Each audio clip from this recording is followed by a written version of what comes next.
Summer వచ్చేసింది. ఉక్కపోత, వడగాడ్పులు, record స్థాయి ఎండలతో ఈ సమ్మర్ మనకు చుక్కలు చూపిస్తోంది. అయితే ఇలాంటి వాతావరణాన్ని తప్పించే ఆరోగ్య సూత్రాలు కొన్ని ఉన్నాయి. వీటిని పాటిస్తే ప్రమాదకరమైన ఎండవేడి నుంచి మనల్ని కాపాడుకోవచ్చు. అవేంటో చూద్దాం.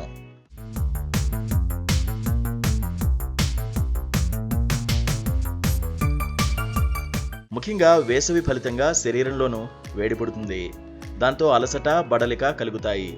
విపరీతమైన చెమట, చర్మం పొడిబారడం, తలనొప్పి, మగత, ఒళ్ళు నొప్పులు లాంటి లక్షణాలు కూడా కనిపించవచ్చు. ఈ లక్షణాలన్నీ ఒంట్లో వేడి పెరగడం వల్ల కలిగేవే. ఎండవేడిమికి శరీర ఉష్ణోగ్రత క్రమేపీ పెరుగుతూ పోతే ఎండ దెబ్బకు గురవుతాం. ఇలాగే ఉంటే ఎండ దెబ్బ తగులుతుంది. ఆ స్థితిలో అయోమయం, స్పృహ కోల్పోవడం, వాంతులు, ఒళ్ళు వేడిగా మారడం, శ్వాస, గుండె కొట్టుకునే వేగం నెమ్మదించడం లాంటి లక్షణాలు కనిపిస్తాయి.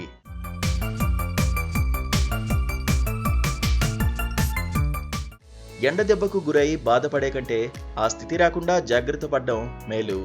ధరించే దుస్తులు తేలిగ్గా, గాలి చొరబడేలా, చెమట పీల్చేలా సౌకర్యంగా ఉండాలి. ఎండలో బయటకు వెళ్లవలసి వస్తే తలకు టోపీ, కళ్లకు చలువ కళ్లద్దాలు, గొడుగు తప్పనిసరిగా వాడాలి. సన్ స్క్రీన్ వాడడం వల్ల చర్మం కమిలిపోకుండా, పొడిబారకుండా ఉంటుంది. దాహం వేసే వరకు ఆగకుండా గంటకోసారి నీళ్లు తాగుతూ ఉండాలి. నీళ్లతో పాటు కొబ్బరి నీరు, మజ్జిగ కూడా తరచుగా తాగుతూ ఉండాలి. ఉదయం 10 గంటల నుంచి సాయంత్రం 4 గంటల వరకు ఎండ తీవ్రత ఎక్కువ కాబట్టి ఆ సమయాల్లో నీడ పట్టున గడపాలి. పదే పదే దాహం వేస్తుంటే గ్లాసుడు నీళ్లలో 1 స్పూను తేనె కలుపుకుని తాగితే ఫలితం ఉంటుంది. మరో ముఖ్య విషయం, ఫ్రిజ్ వాటర్ చాలా ప్రమాదకరం. ఎల్లప్పుడూ జీర్ణాశయం ఉష్ణోగ్రతకు దగ్గరగా ఉండేలా గోరువెచ్చని నీళ్లు తాగితే దాహం తీరుతుంది. చెమట పొక్కులు కూడా ఈ ఎండాకాలంలో మనల్ని తీవ్ర ఇబ్బందులు పెడుతూ ఉంటాయి. లేత వేపాకుల్ని మెత్తగా నూరి పూసి ఆరాక చల్లని నీటితో కడిగేసుకున్న ఫలితం ఉంటుంది. పుచ్చకాయ గుజ్జును పూసి ఆరాక కడిగేసుకోవాలి.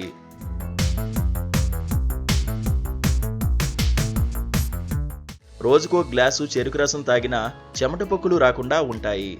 కలబంద గుజ్జును పూసినా ఉపశమనం కలుగుతుంది.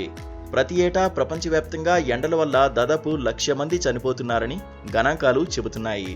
సో ఎండలను ఎట్టి పరిస్థితుల్లో నిర్లక్ష్యం చేయకుండా సరైన జాగ్రత్తలు పాటించాలని నిపుణులు చెబుతున్నారు. ముఖ్యంగా పిల్లలు, వృద్ధులు మరింత జాగ్రత్తగా ఉండాలని సూచిస్తున్నారు.